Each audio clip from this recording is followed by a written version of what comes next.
Today, we're diving into one of my favorite client attraction strategies. I'm going to teach you how to get more clients through speaking gigs.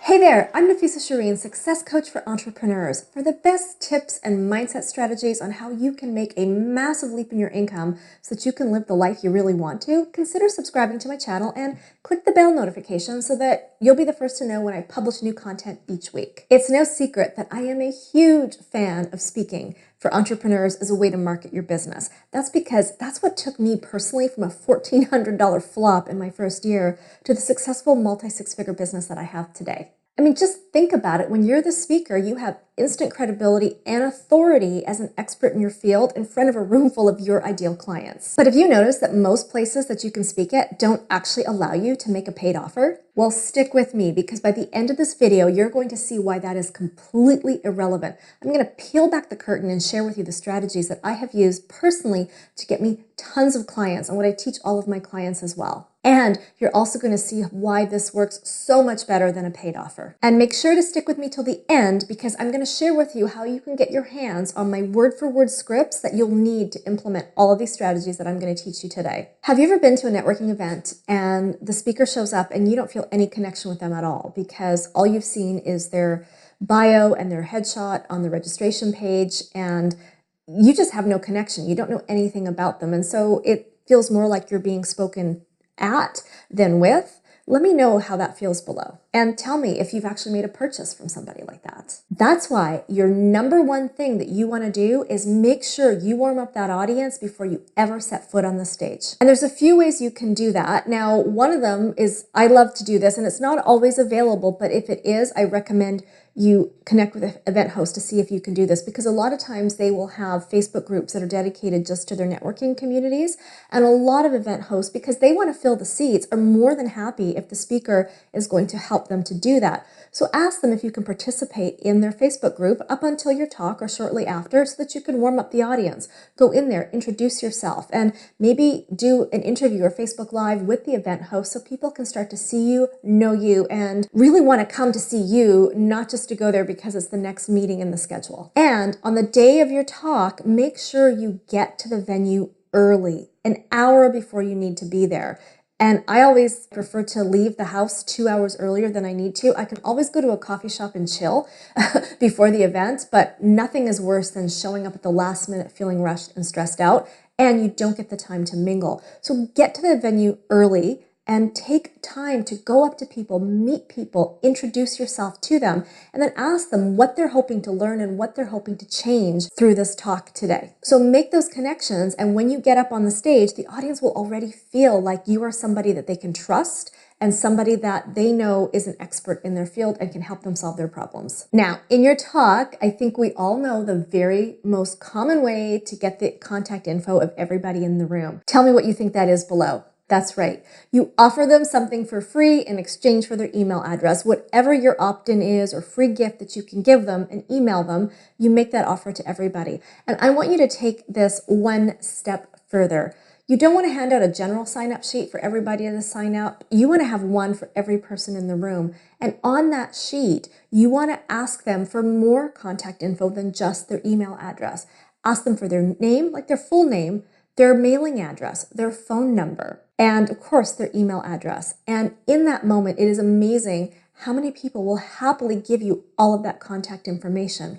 And then take it one step further. Let people know that if they do have other questions, you're willing to talk to them after the venue. And because the time is really limited, if they do have more questions or need more help, you'd be happy to have a private conversation with them. All they need to do is check the little box on the sign-up sheet and you'll be in touch with them on how to do that. Now, that might not sound like something new, but I'm teaching you to do it a slightly different way because a really common way to do this is tell the audience, so I have 5 spots available for a discovery session. I'm sorry, that is just the cheesiest thing you can do, creating false scarcity because you know, I know, the audience knows you will talk to anybody who's genuinely interested. I mean, really, if somebody wants to call and talk to you because they're interested in buying something for you, are you going to say, I don't have time to speak with you because I'm at my number of 5? No. So please, please, please don't do that. Now, after the event, don't hide at your table. Don't check your phone. If you have a display table, don't go stand and hide behind it. It really limits the amount of time that you can spend with people in the audience. And for you, you want to get out and mingle and talk to people and ask them things like, what was the favorite thing that they learned? What did they get what they were coming for? Do they still have more questions? And if they do want to talk more, have your calendar with you and book them right there. Remind them that in your talk, I said, hey, listen, I said I'd be glad to help you. Our time's limited. I do want to go talk to everybody in the room today, but I'd like to continue this conversation. What's good for you? Tuesday at 10 or 2? Right? And get them in right then and there. When you get home from your speaking gig, if it's still daytime, do your follow-up right then and there. If it's nighttime, do it the next day. One of the things I teach people is to make sure that if you have a speaking engagement that you do have time blocked off the next day to do follow-up. There's nothing worse than waiting a few days because people's interest, enthusiasm, and connection does start to wane. So if you can do it that day, even better. Now, the first thing you obviously want to do is send your free gift out to everybody that asked for it. But take it a step further. In that email, remind everybody that you did offer them an opportunity to talk to you. You could say something like, now that a few hours have gone by and you have my free gift, I'm thinking you might have a few more questions that have popped up, and I just wanted to remind you that I am available. Here's a link to my booking calendar. I would love to connect with you, and send the two off together. And of course, for those people who did specifically check the little box that they would love to talk to you, send them a personal email, not from your mailing system at all. Send it personally and send them a link to your booking calendar. And if they don't answer within a day, give them a quick phone call to say, hey, I'm just scheduling these conversations. I won't keep you long for now. When would you like to connect so we can dive into your question? And I'm going to push you a little further. I'm willing to bet out of everybody that gave you their contact info, probably 90% of them gave you their phone number, whether they requested a session or not. This is a great way to follow up with everybody and just give them a call, even if they haven't requested one. And because they haven't requested a formal conversation, you can start it a different way. You can simply call them and say, I'm just following up with everybody who was at the event yesterday that requested my free gift. And I wanted to see, what you enjoyed most about the talk. What were your takeaways? What do you still feel you need help with? And how has my free gift helped you? And yeah, I get it can be uncomfortable, especially if they haven't requested to talk to you, for you to pick up that phone and ask them those questions. But by being proactive, you take control of the situation. You get in control of who you want to work with and who you get into sales conversations with. And I'm telling you, people love it when they get that personal touch and they get a phone call by somebody who cared enough to do that. And if you're just not sure what to say when you call people who haven't requested a session, I've got you covered.